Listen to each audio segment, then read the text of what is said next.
Dear brothers and sisters in Christ, good morning, happy Wednesday. Today Wednesday, November 5th, Wednesday or 31st week in Ordinary Time.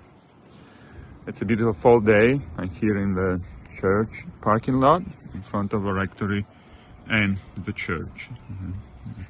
No, the church was rebuilt in 1966 and still in good shape. But of course, every time I'm up here and see if there's anything need to be fixed, any maintenance, or deferred maintenance to be addressed and so forth. It's an experience familiar to many of you, right? If you own a house, you know, there are things to fix, or projects you want to start, and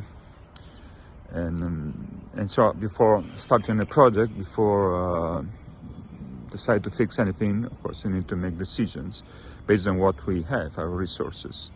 See if we can embark on a project and finish it.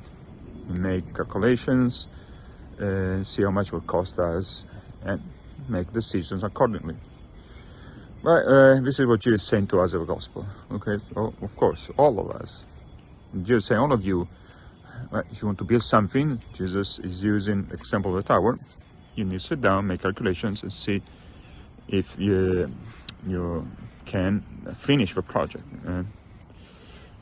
Or is using our example of a king going to war with someone else, see if his army can really defeat the opposing army, right?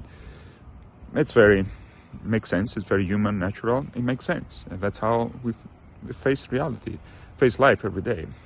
We make calculations based on the expected results and see what we can do. But when Jesus turns the table around and says, but in the same way, if you don't sell all your possessions, you cannot be my disciple. You're saying the opposite, basically. Well, it makes sense to make calculations, to plan, and be cautious and prudent in the project we want to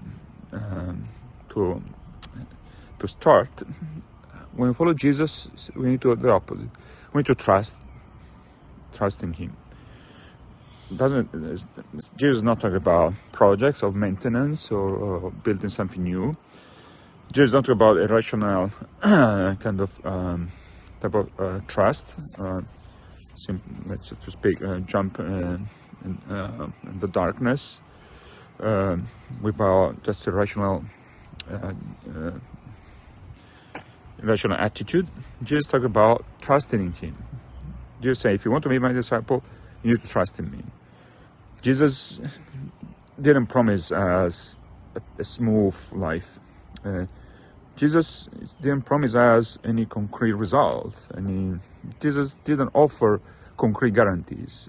It's something like, well, if you follow me, this will happen to you, everything will be fine, and you won't have any problems.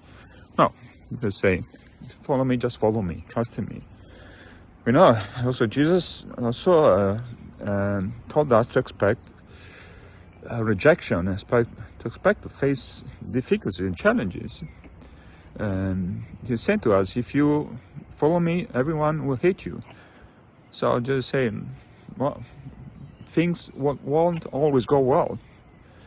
And so, yes, we need to be prepared also when we follow Jesus for the unexpected, also for failure and problems and issues. And like this church, right? What was built in 1873 and it burned down in 1963, and the parishioners rebuilt it, and it was great act of generosity and a showing of the gratitude of many parishioners towards this place, this church, and this great endeavor. And the sense of stemmed from a sense of belonging for this place made it possible to rebuild the church. But the church burned down, had to be rebuilt. So but Jesus said to us, well, don't worry. That's what really matters, not so much guarantees for a bright future, no problem, but what really matters is to be helped to overcome challenges and difficulties, to know that Jesus is working and fighting on our side. He's with us, and he will triumph eventually.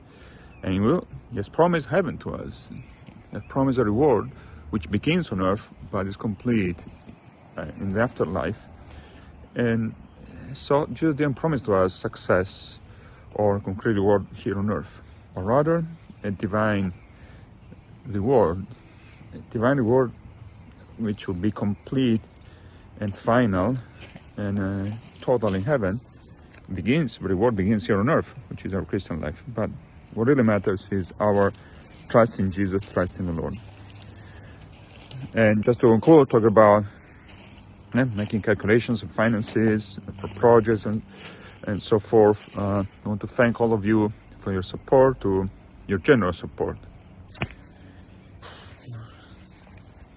And finally, again, since I mentioned projects and maintenance works and so forth and budget, I take this opportunity to thank all of you for this generous support to our increase of the campaign.